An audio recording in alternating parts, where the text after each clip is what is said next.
Halo sahabat Osaka, kembali lagi di Retop, series to the top Osaka Student Fair 2021 dalam segmen Osaka and You, from Osaka for Everyone. Bersama saya, Alidana Laksmi, dalam rangka perayaan ulang tahun SMA Negeri 1 Kuta Selatan yang ke-22 dan Hari Sumpah Pemuda. Nah, hari ini kita sudah kedatangan bintang tamu yang menarik dan juga hebat.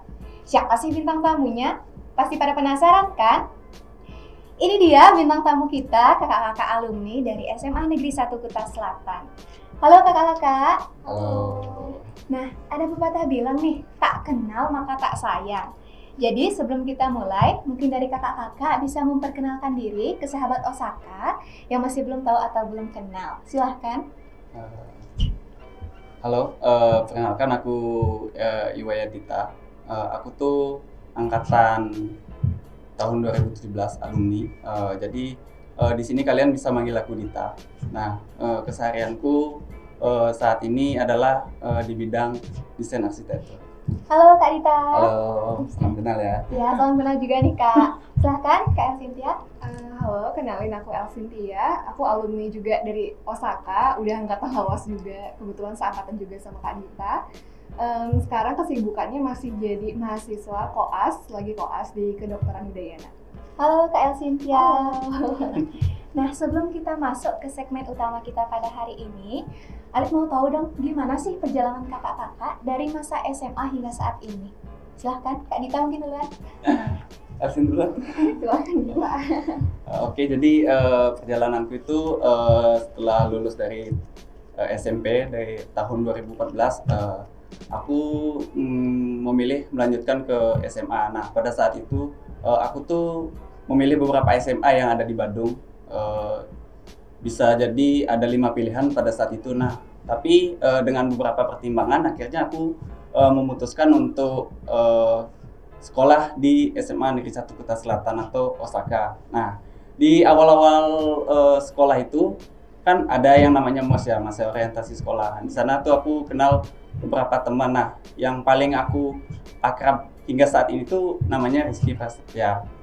Dia tuh temen yang akrab banget ya, apalagi ternyata pas masuk ke pelajaran kan itu udah mulai penjurusan nih. Kemarin tuh aku masuk di kelas 10 MIPA 4. Nah, MIPA 4 tuh julukannya Miyabi. Bukan Aljoro ya. Miyabi tuh kemarin tuh artinya MIPA 4 bisa. Nah, itu tuh kemarin secara nggak sengaja aku sekelas juga sama Rizky tuh yang aku kenal akrab dan jahil ya pada saat MOS. Dan ternyata orangnya tekun, cerdas, dan kebetulan juga pada saat pelajaran atau udah mulai masuk kelas 10, aku duduk bareng sama dia gitu. Nah, di sana aku mulai berdinamika bersama teman-teman di kelas 10 MIPA 4, kemudian mencoba mengikuti beberapa ekstrakurikuler. Nah, pada saat itu ada Bu Sukma namanya. Ya, dia mengajarkan aku tentang seni budaya. Kemarin juga sempat ikut beberapa kompetisi berkat Bu Sukma juga. Kemudian di kelas 10 itu aku mulai mengembangkan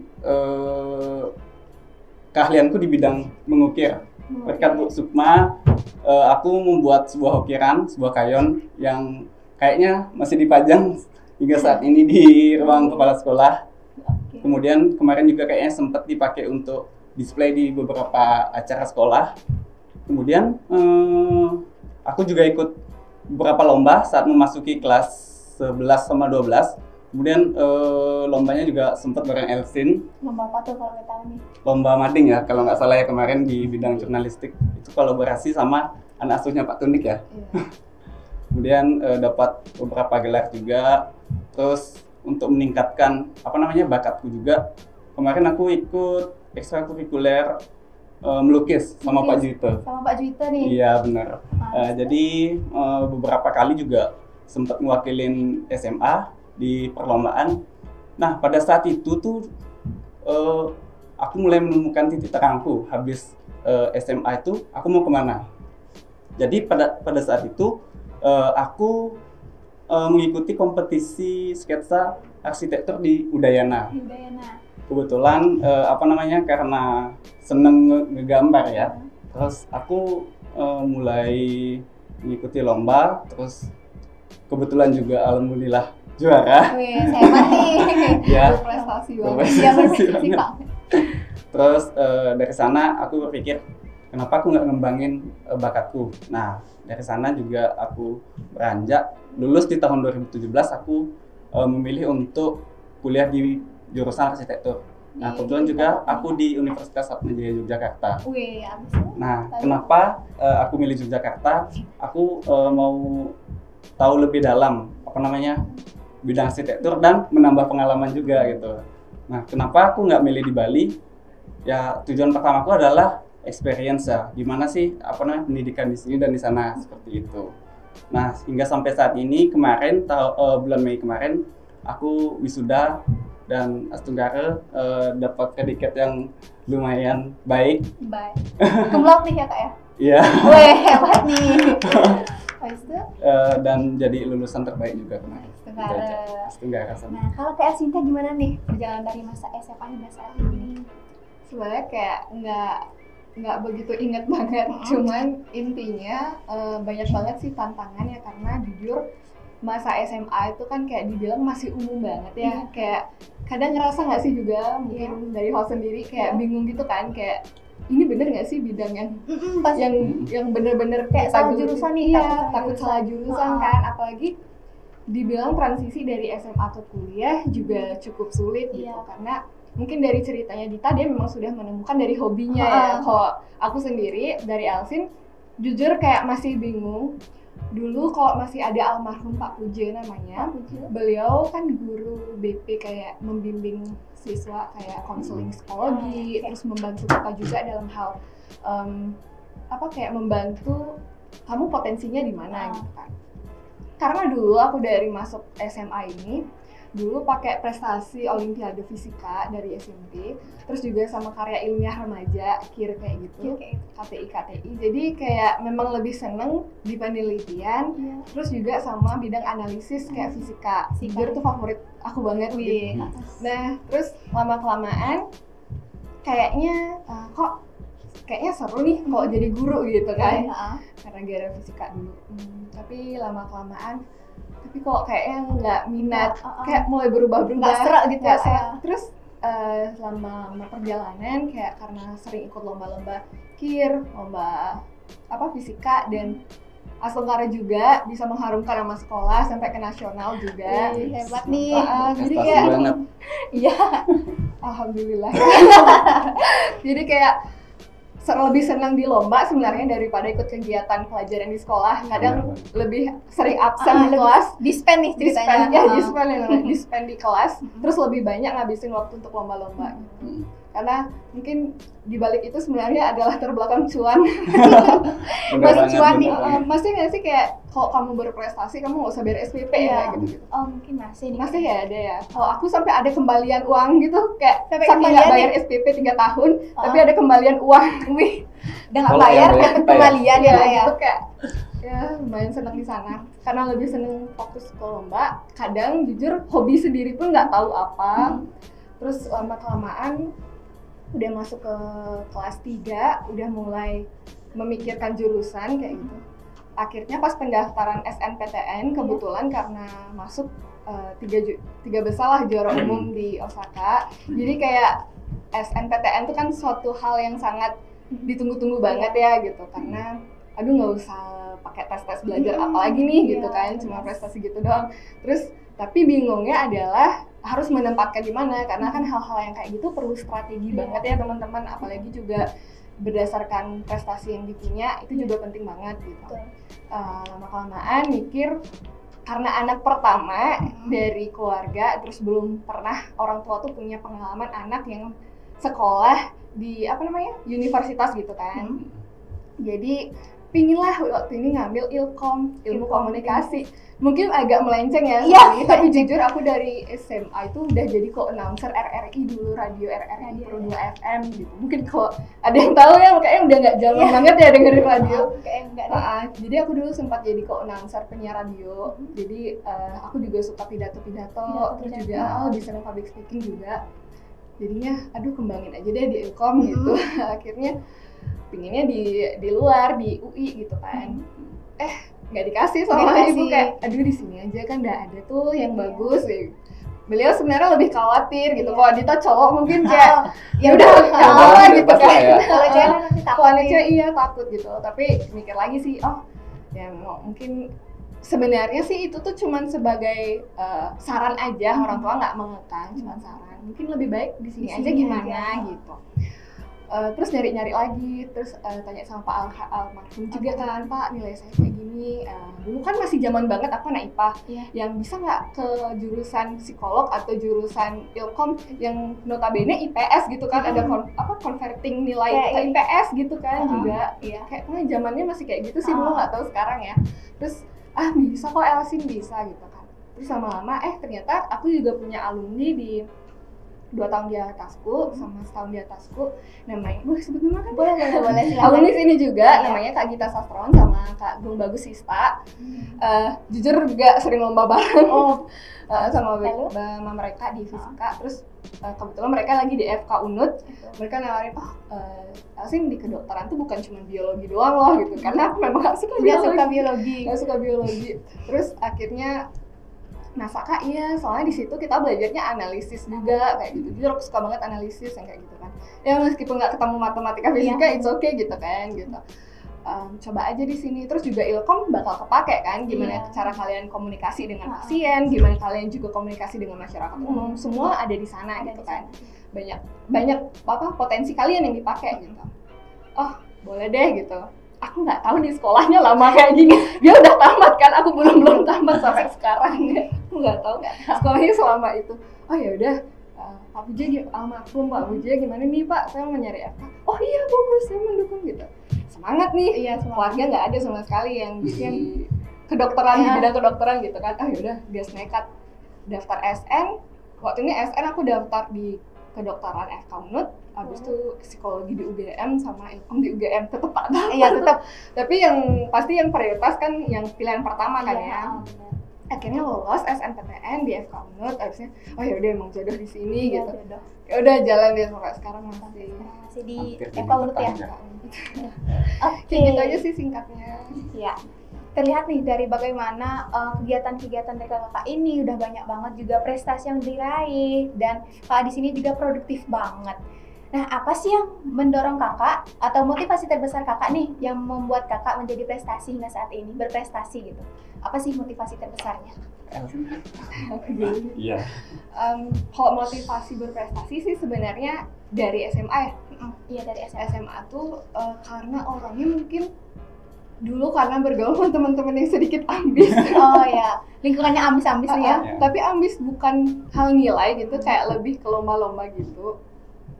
Akhirnya ikut juga sama mereka karena jujur circle tuh penting banget loh. Jujur circle pergaulan tuh penting banget. Mungkin kayak adek yang ikut sekarang sama teman-teman jadi host, dia suka public speaking. Terus ada juga mungkin yang gabung sama teman-teman yang lagi OSIS ataupun kegiatan-kegiatan lainnya. Dalam circle pergaulan itu sangat penting banget menentukan prestasi kamu.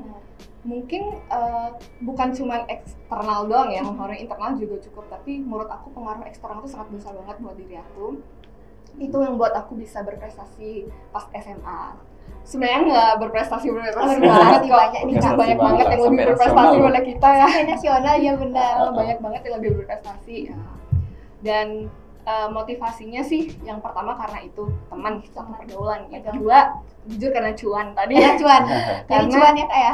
Karena dulu mungkin masih dibiayain sekolah, kayak aku mikirnya dulu SMA suka lomba-lomba keluar kan, lebih jujur lebih ngambil target ke nasional karena dulu dibiayain sekolah, kayak naik pesawat biayain sekolah, jalan-jalan nih gitu, misalnya sama tim tanpa orang tua. Terus dulu palingan ada pendamping satu, kadang dilepas juga gitu, tapi dibiayain gitu kan. Itu yang buat aku kayak enak nih sama jalan-jalan gitu. Itu sih sebenarnya, sama lama-kelamaan mikir CV tuh nggak sih, kayak dari CV bagus nih Iya, kan, pakai dimasukin di CV gitu ya. Mungkin lebih itu sih sebenarnya, dan biar maksudnya nggak ada rasa tertekan, itu have fun memang diri sendiri emang suka. Oke, berarti menurut Kak Elsinta nih motivasi terbesar itu dari lingkungan dan juga cuan nih, sama masukin ke CV biar ada pengalaman juga. Kalau Kak Dita apa nih motivasi terbesarnya? Kalau aku pertamanya malah berbanding terbalik sama Elsin ya. Kalau lingkungan aku fine-fine aja. Nah, kalau kemarin tuh motivasi terbesar aku buat berprestasi adalah gimana aku fokus mengembangkan bakat yang aku punya kan. Nah, kalau SMA tuh aku nggak seaktif Elsin ya ikut lomba. Kalau aku tuh lebih aktif di kuliah lombanya sampai ya kemarin aku sempat ikut 30 kali lomba di masa kuliah, yaitu nasional sama internasional. Astungkara juga berkat lomba itu bisa agak menaikkan namaku ya. Kemarin tuh ikut beberapa lomba desain arsitektur di semester 3 kuliah sampai sekarang juga masih aktif di di lomba juga, kayak kemarin juga sempat ikut beberapa sayembara nasional, sayembara internasional, dan Astungkara ada beberapa yang jadi finalis di internasional juga. Nah, motivasiku sama kayak Elsin, yang nomor 2 adalah cuan. Selain cuan itu kita kan kalau lomba tuh dibiayain kampus ya kemarin, apalagi lombanya sampai ke daerah-daerah lain. Gimana sih rasanya kita terbang ke daerah lain tanpa mengeluarkan uang sepeser pun dari uang makan, uang transport, uang nginep di hotel.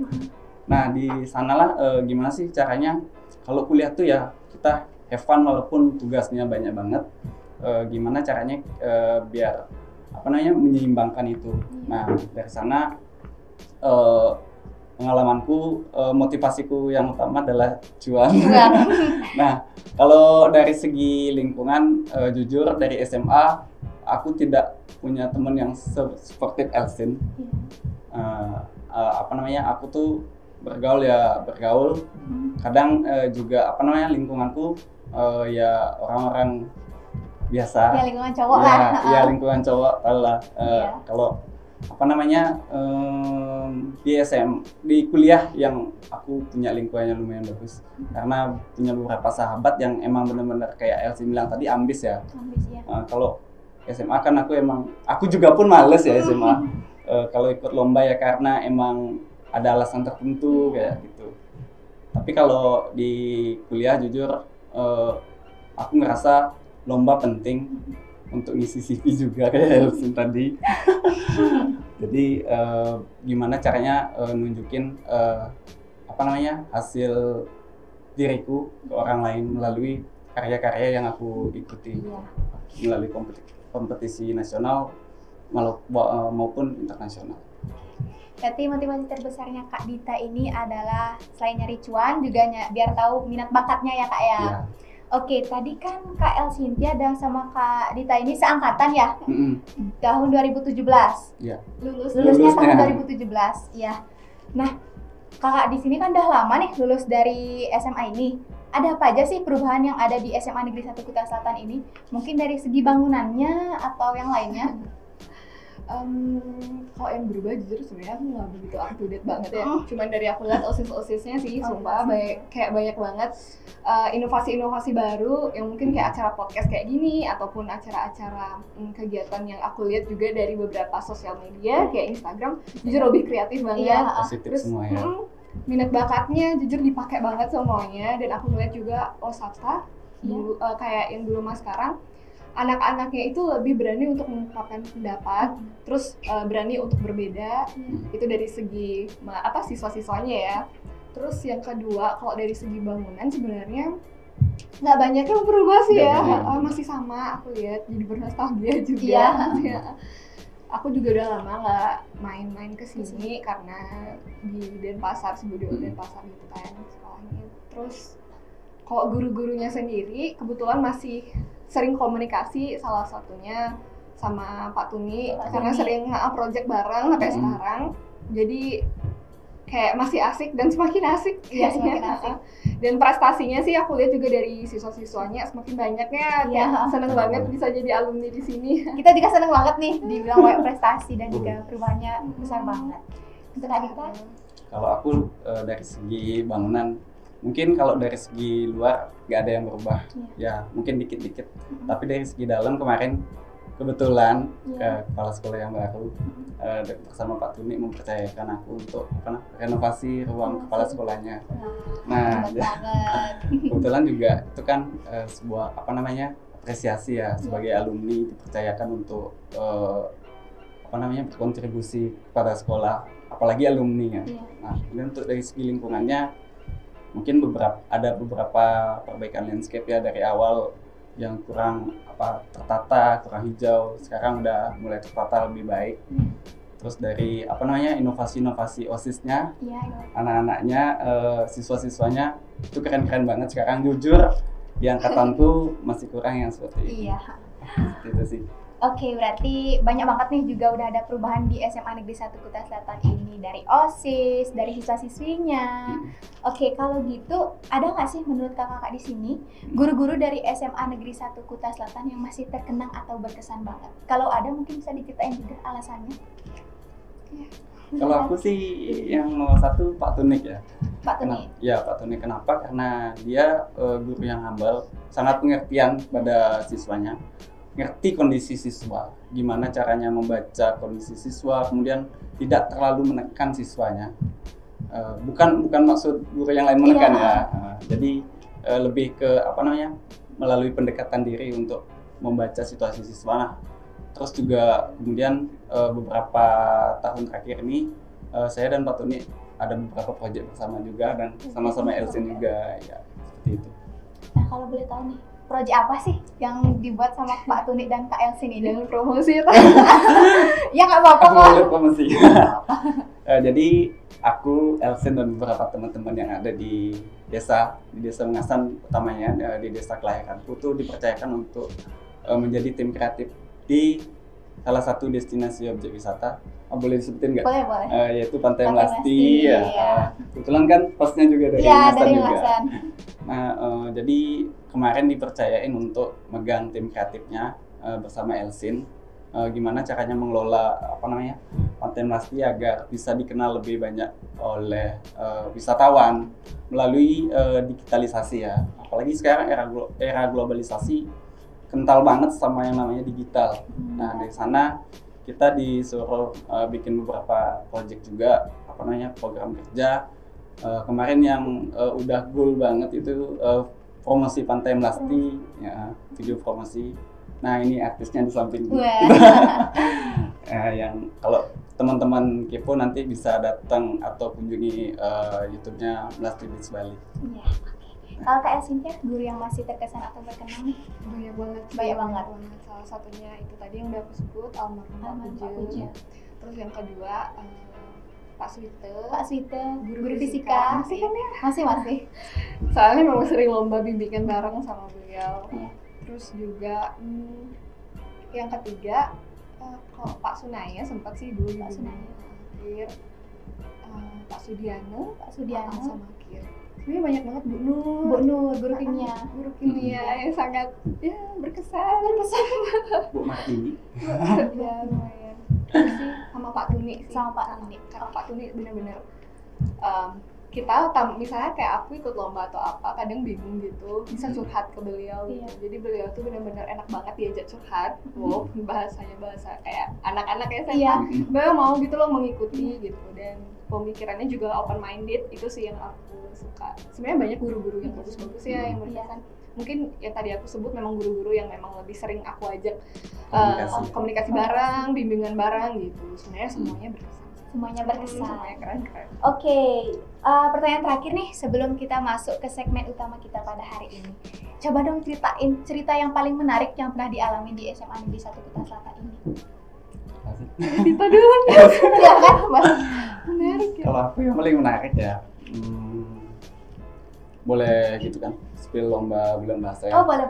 Nah, jadi kalau aku yang paling menarik itu adalah pas bulan bahasa. Nah, di mana saat itu adalah bulan-bulan yang ditunggu-tunggu oleh para siswa ya, utamanya gimana di sana menunjukkan kreativitasnya, kemudian kekompakannya.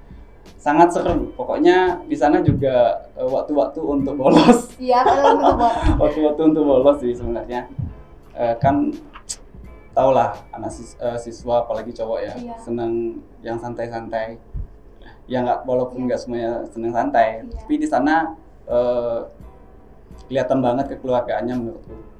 Kenapa? Karena sebelum lomba biasanya kita nyiapin ada yang namanya pasang banner dan lain-lain, pokoknya properti bulan bahasa. Nah di sana keluarganya benar-benar kelihatan. Jadi kayak kamu bisa apa?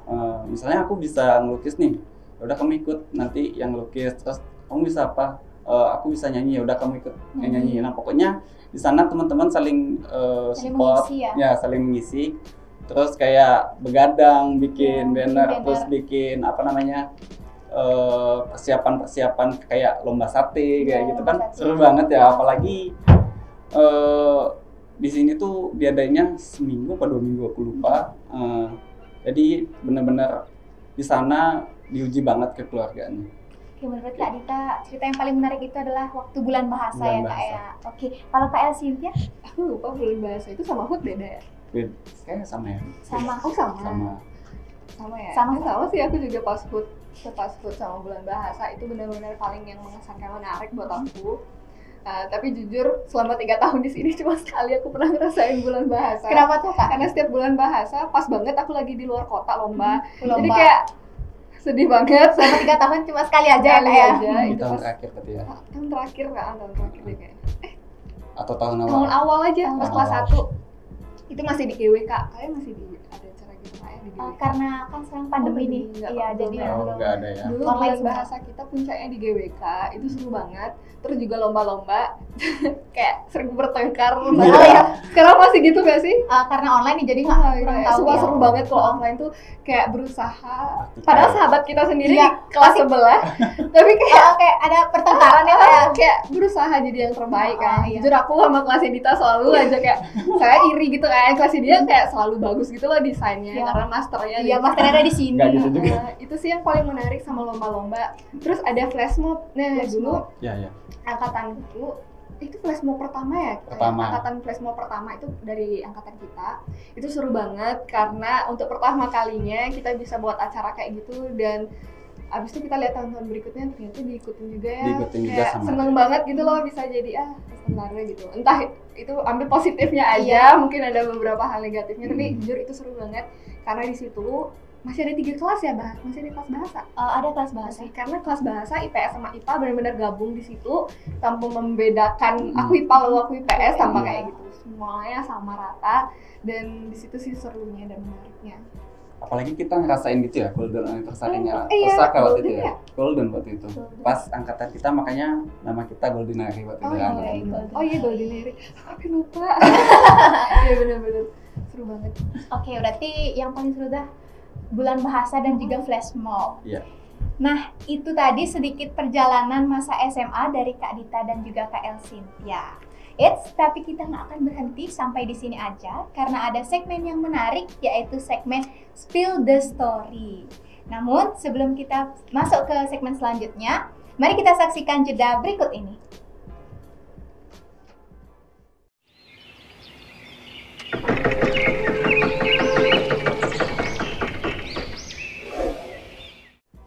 Kembali lagi bersama kami di segmen Spill the Story, di mana di segmen ini kita sudah menyiapkan kartu dengan posisi terbalik dan kartu-kartu ini berisikan pertanyaan seputar masa-masa SMA.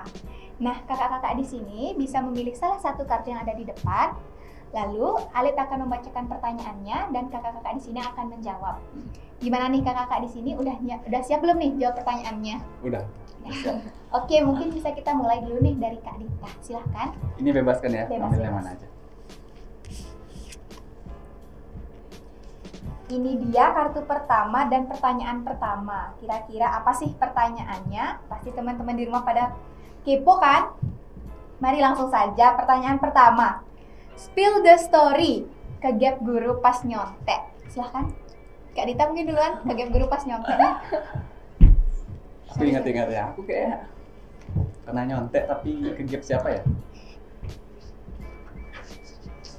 Ke gap Pak Eri. Pak Eri masih di sini gak ya? Guru matematika. Pindah tugas ya? Udah pindah tugas. Nah, itu ada ulangan matematika kalau nggak salah. Terus aku saling contek di apa namanya? Di kelas sama Rizky. Sama Rizky. Iya, terus ketahuan. Ke gap ya. Ke gap. Terus cuma ditegur aja untungnya. Nah. Kalau Kak Elsintia? Nggak pernah nyontek. Nggak pernah nyontek, aku nggak pernah ke gap nih. Nyontek itu nggak pernah sih. Nggak pernah? Wih, Kayak Berprestasi. berprestasi ya. enggak gitu juga. Soalnya takut gitu, aku suka duduk paling depan orangnya. Oh. Terus juga kayak nyontek tuh, kalau aku nyontek malah takut sendiri gitu, jadi lebih baik ya udah percaya sama jawabannya. Tapi nggak usah ya Kak ya. Belum Silakan untuk kartu keduanya Kak Elsin.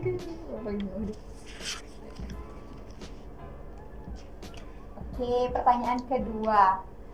Spill the story.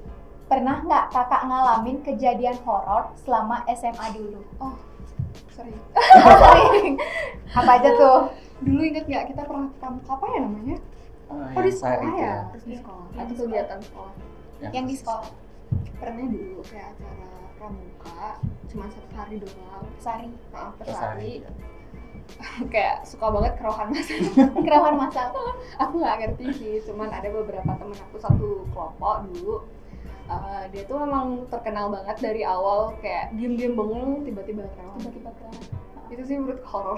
Horor banget ya. Sama pernah dulu kayak aku kan suka sama temanku satu tim, Kir namanya, Ratna sama Teja, Kak Teja. Nah, kita tuh suka ngeprint di sekolah malam-malam jam 7 malam atau lebih deh kayaknya. Nah kebetulan kita dekat sama Pak Kepala Sekolah yang dulu, Pak Tingkat. Jadi kita suka ngambil kunci di rumah beliau, terus diantar. Kebetulan juga bapaknya Ratna itu guru biologi, Pak Sudiana di sini. Jadi kayak udah dapat izin juga dari pembimbing. Habis itu kita sempet ngeprint ke sini jam 8 malam. Wah itu horor banget. Kadang penjaga itu penjaga itu kan kadang nggak ada gitu loh. Tapi kayak aku nggak tahu kenapa kita nekat buka pintu sekolah kayak gitu kan. Terus pokoknya yang deket-deket lapangan bendera ke belakang tuh kan kayak jarang banget ada lampu ya kayak dulu. Jadi kayak tiba-tiba kayak suka ada gerak, terus kita cepet-cepet pulang. Menurutku itu sih horor banget. Nah soalnya kok Osaka dulu horor banget ya, kan kita horor banget sih. Kalau dia jam 6 ke atas tuh horor banget. Sama sepi cara juga ya. kelas. Masih nggak zaman-zaman keramkan gitu? Karena online Kak, jadi kan. Oh iya, udah online. Kawan online. Kerawan online nanti ya. Itu sih, tapi itu seru, sumpah. Bukan horor, tapi juga seru. Karena bisa pulang lebih awal biasa. Benar, iya. Kok bener? Kalau Kak Dita gimana? Kalau kejadian horor ya kalau di SMA kayaknya waktu ada bela negara. Itu kan bela negara itu kan kayak pelatihan sehari semalam gitu ya. Terus kayak malamnya taulah kondisi di sekolah malam-malam, terus waktu itu kejadiannya disuruh ngitungin anak tangga. Ngitungin anak tangga sama apa namanya seniornya. Iya yang di bela negara, terus kayak kita ke belakang kan, ke belakang tempat malam-malam sendirian, sih merasa ada yang ngikutin gitu. Terus juga ada kejadian yang waktu di kelas 10 itu sering kejadian kerawan masal. Kerawan masal juga. Tiba-tiba teman sekelas teriak-teriak, terus ada juga yang kadang jahil teriak-teriak sendiri, ternyata bukan kerawan. Kan kadang malah bikin suasana keruh gitu. Itu sih. Itu aja nih pengalaman horornya. Iya. Silakan Kak Dita, kartu yang ketiga. Oke, sama juga ya di situ. Oke, pertanyaan ketiga nih. Spill the story. Ceritain dong Kak, hal terjahil apa yang pernah Kakak lakuin semasa SMA dulu? Apa ya? Kebanyakan jahilnya jadi kayak lupa. Bentar, aku ingat. Paling jahil itu waktu ini sama Pak Heri lagi. Pak Heri lagi. Banyak kasus nih ya sama Pak Heri. Kayak aku kayaknya ada masalah apa ya sama Pak Heri gitu. Maaf ya Pak. Jadi waktu itu pas pas istirahat itu kan main-main nih di kelas. Nah, main-main itu agak kelewatan sih menurutku. Jadi kayak suka tarik-tarik proyektor. Sekarang masih ada proyektor ya di kelas. Nah, aku nggak sengaja narik proyektor dan pas ngebalikin proyektornya itu kan nggak pelan ya, langsung tak tarik. Terus kan langsung meluncur gitu nih layarnya ke atas. Langsung tak lepas. Jatuh. Nah kan itu habis itu kan belajarannya Pak Heri. Kayak nostalgia banget ya. Nah jadi kan setelah itu kan belajar Pak Heri ini udah tak benerin nih karena lepas kan apa namanya proyektornya itu. Pas Pak Heri selesai ngajar, itu kan Pak Heri juga nggak pelan ya. Maaf ya Pak, kan Pak Heri juga nggak pelan nih nutupnya. Jadi tuh jatuh lagi. Terus kena pas yang di samping apa namanya papan tulis itu. Pasnya itu jatuh, tumpah kan biasanya ada bunga-bunga gitu ya. Terus kejadiannya nggak sedih sih, konyolnya. Pak Heri itu malah bayar ke kelas buat apa namanya perbaiki. Padahal itu Kak Dita yang buat ya. Aku yang salah. Ternyata kacau banget nih Kak Dita ya. Iya sih, tapi aku nggak ngaku sampai sekarang. Maaf ya Pak Heri. Mungkin dari video ini Pak Heri jadi tahu ya. Iya, maaf ya Pak Heri. Oke, kalau Kak Cynthia, hal terjahil? Suka bolos sih jujur. Aku kayak dulu, aku nggak tahu kenapa sekolah Osaka tuh jam 7 udah mulai kan. Iya, 7 apa jam 6.30 ya? Jam 7 tuh udah udah masuk kelas gitu kan. Aku orangnya suka bangun siang. Terus kayak setiap pelajaran jam pertama itu kan sebelum ada trisan dia dulu. Dulu tuh ada jam pelajaran 15 menit baca buku, jam literasi. Masih ya ada sekarang online ya. Jam literasi namanya. Jadi aku meskipun udah lewat jam literasi belum juga datang kan. Jam 8 baru datang. Terus akhirnya itu udah kayak 5 kali lebih kejadian. 5 kali lebih. Terus pas gurunya, siapa yang ngajar bahasa Inggris? Pak Sudah. Yang dari Catu, Pak Sudam. Masih ya beliau kurang tahu sekarang. Pokoknya sama beliau kayak aku taruh tas di luar kan, terus bilang kan, Pak permisi dari toilet, tadi dipanggil guru di ruang guru. Oh ya, padahal terlambat ya Kak ya? Telat sih menurutku, itu jahil nggak? Ya lumayan jahil sih. Bohongin gitu sih, sama kayak aku. Oh ya sama satu, aku kan dulu suka penelitian. Aduh kok pernah dibilang sampai sekarang timbangan apa sih neraca tuh yang pakai micrometerscope tuh masih di rumah. Belum dikembaliin nih Kak sampai sekarang. Terus aku takut banget juga. Belum tak balikin sampai sekarang. Balikin sih Habis ini habis ini. Aku takut sampai sekarang belum tak balikin masih di rumah. Gara-gara dulu suka karena malam kan aku takut banget ke sekolah, ya udah bawa aja deh alatnya ke rumah gitu sama tim. Buatnya di rumah yang bertanggung jawab kan aku aja. Kebablasannya kayak sampai sekarang dibawa. Nanti deh aku balikin. Kartu keempat silahkan Kak Elsie. Banget. Oke, pertanyaan keempat. Spill the story. Ceritain dong Kak, apa pengalaman terkocak Kakak semasa SMA dulu? Aku. Iya, boleh. Itu apa lucu ya? Iya, lucu. Dari Dita dulu aku nggak inget apa ya tuh? Lucu. Kayak sama kayak tadi ya. Sama kayak tadi ya. Sama sih Jahil itu sama lucu ya. Jahil. kayak tadi lebih Berarti ke masih sama jahil. ya. Oke, silahkan pertanyaan kelima Kak Dita. Aja. Pertanyaan kelima. Spill the story. Kejadian kocak ngehindarin sidak. Nah, Kamu sih? Aku nih. Iya. Kalau aku sidak dulu masih nggak ya zamannya OSIS tuh ngelarang pakai sepatu ada corak warna sedikit aja itu nggak boleh. Masih ya zaman peraturan online ya. Iya. OSIS dulu tuh kayak padahal temen sendiri kayak mungkin emang OSIS gitu ya orangnya tegas-tegas banget. Jadi kayak meskipun teman tetap harus disidak gitu. Aku salut sih. OSIS-nya. Terus dulu aku tuh tipe orang nggak punya sepatu yang polos hitam semua nggak punya. Aku pasti selalu ada motifnya.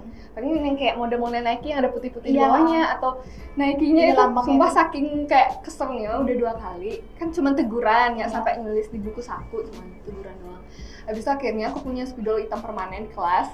Aku Diwarnain. coret warnain. Saking keselnya. Kayak itu deh. Itu. Sida, biar nggak kena sida. Kalau aku ya, Iya. kalau aku menghindari sidak. Cuma pernah sekali.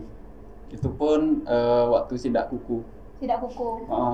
Gak tau kenapa, mungkin kurang teliti atau gimana, atau keberuntunganku ya waktu itu. Jadi kayak, padahal aku kuku panjang ya, tapi waktu itu diperiksa, Iya. tapi nggak disidak. Tapi nggak dibilang sidak. Nggak gitu dibilang ya? sidak. Terus kalau apa namanya sidak-sidak yang lain kebetulan nggak pernah kena. Dan mungkin beruntung juga. Iya, beruntung hoki ya, kebetulan ya, pas ada sidak aku kebetulan disiplin. Disiplin. Kalau nggak ada sidak kebetulan agak Tapi rajin dikit. banget ya sih dulu kegiatan sida tuh setiap hari Senin ya. Ya ada. Gue rajin banget tuh Senin ya sida sampai sida. Sampai malas ya, Kak, ya? Pita kan suka banget tuh Iya. pakai pita sesuai warna kayak aduh nggak bawa pita Nggak lagi bawa terus pita. lagi cepet-cepet ke kantin tuh. Nggak pakai nasi. Aku selalu sih pakai. Oh. Iya. Itu sih. Oke, pertanyaan ke-7 silahkan Kak Elsie.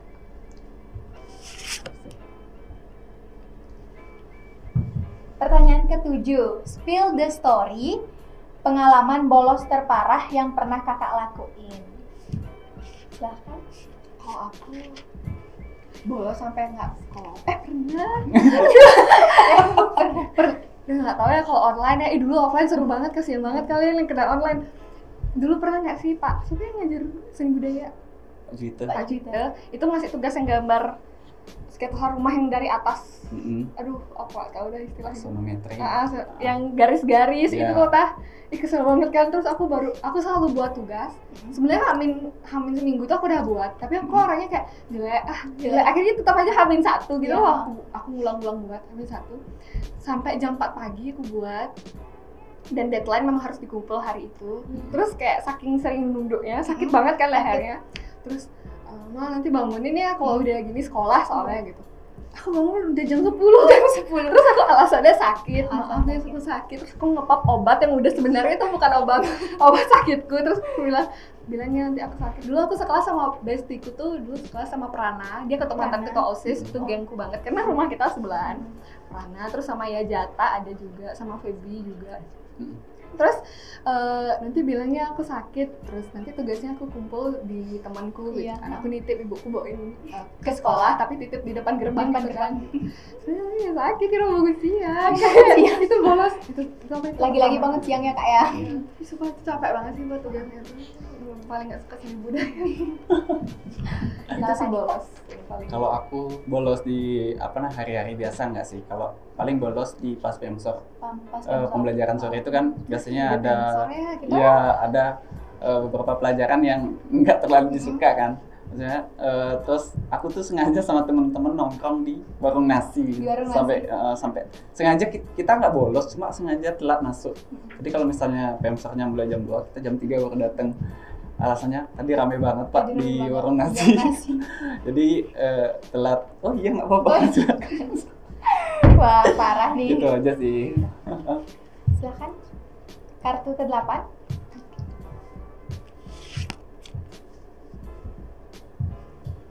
Pertanyaan ke-8. Spill the story. Ceritain kisah romansa kakak-kakak di SMA dulu gimana sih? Kisah romansa nih. Kisah kasih di SMA semuanya. sama aja. Semua ya. Kalau aku tuh sebenarnya ngelanjutin kisahku dari SMP sih. Terus Kenal banget, sumpah dari SMP sampai sekarang gitu kenal banget buaya. Mana?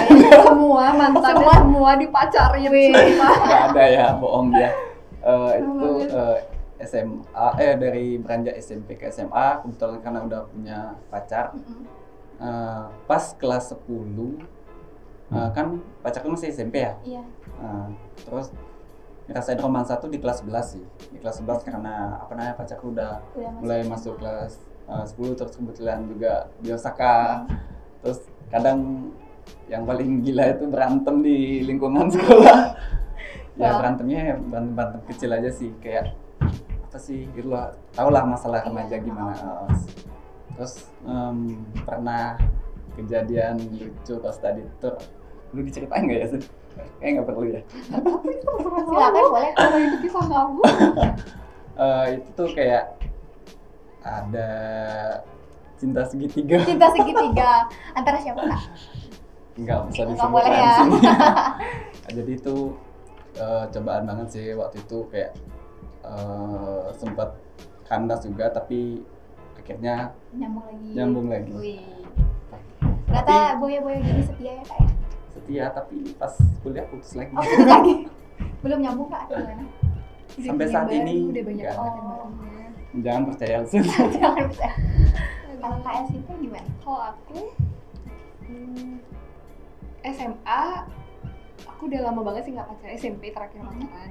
Pas SMA lama jomblonya karena lebih fokus ke lomba-lomba gitu. Cuman memang pernah dekat, tapi akhirnya kelas 2 aku udah deket sama orang, tapi aku punya pacar nggak pernah satu sekolah. Jadi kita tuh selalu kayak beda sekolah gitu, dan sampai sekarang masih sih bareng orangnya itu. Tapi LDR terus. Jadi nggak pernah ketemu. Itu sih palingan kalau di sekolah ya, karena beda sekolah jadi jarang pacaran di sekolah. Lebih di luar kerja, aku suka ikut organisasi di luar sekolah kayak, jadi kita ketemunya memang di organisasi itu. Ada sih namanya Kader Pelestari Budaya. Ada yang itu ya? Oh, ada sih di sini tapi bukan. Itu sampai sekarang ketemunya di sana pas kelas 1 SMA, deket-deket terus kelas 2 SMA. Sampai sekarang masih. Hebat nih. Besok ditinggal ya sih? Iya sih. Aduh. Nah, tadi kita udah memberikan pertanyaan-pertanyaan sesuai dengan apa yang dipilih oleh kakak-kakak di sini. Dari apa yang udah disampaikan sama kakak di sini, kita dapat jawaban atau cerita-cerita yang menarik nih. Mulai dari pengalaman ke gap guru pas nyontek, terus kisah kasih di SMA, terus juga ada pengalaman horor. Tapi dari cerita kakak-kakaknya, jangan bikin kita untuk takut datang ke sekolah ya, karena kita di sini cuma untuk seru-seruan aja. Namun sebelum kita mengakhiri acara ini, mari kita saksikan penampilan dari salah satu ekstra dan gak kalah seru dari demo ekstra kemarin. Mari langsung saja kita saksikan demo ekstra dari ekstra OSD berikut ini. 1, 2, 3. Young money, young money, young money, young money. Love in 1,000 different flavors. I wish that I could taste them all night.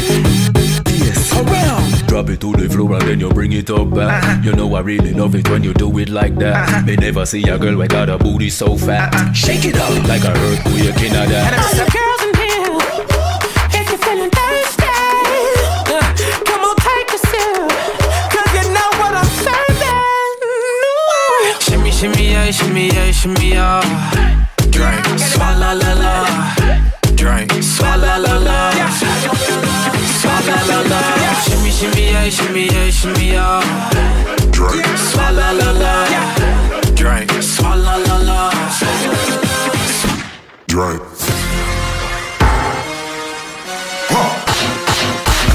Forgive me for my wrongs, I have just been. Ain't no mercy, ain't no mercy.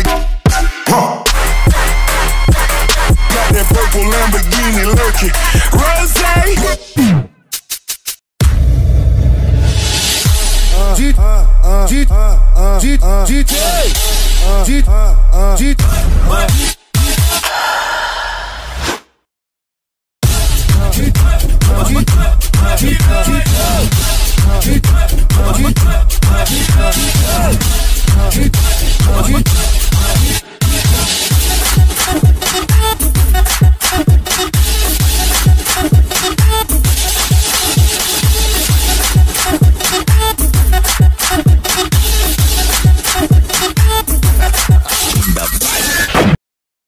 Take a tambourine, go and get yourself a whistle and take a tambourine, go and get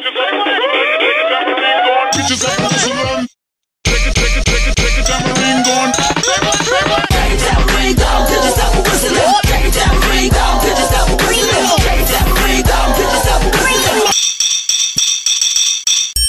take a tambourine, go and get yourself a whistle and take a tambourine, go and get yourself a whistle and take a tambourine, take a tambourine, take a Check 1, 2.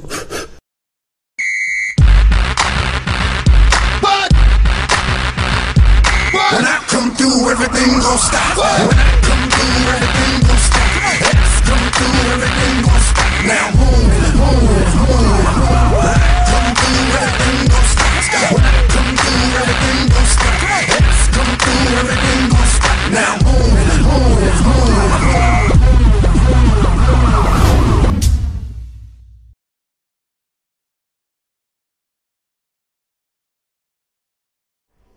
Nah, nggak kerasa nih kita udah sampai di penghujung acara.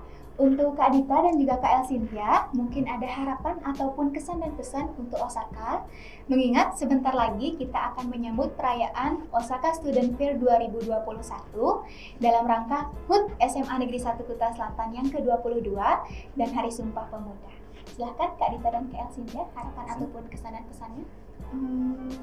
Kalau untuk pesan-kesannya, semoga tetap aja anak-anak SMA di Osaka ini semakin berprestasi dan juga kembangin bakatnya, berani berbeda dengan yang lain itu nggak masalah. Dan ada satu pepatah yang jadi motivasi aku sampai sekarang, bahwa kayak semua orang itu adalah guru, bahkan pemulung pun sekalian, pencuri pun sekalian atau maling itu juga adalah guru bagi kita, karena kita belajar untuk tidak berkata kasar dari orang yang suka berkata kasar, kita belajar tidak mencuri dari orang yang suka mencuri.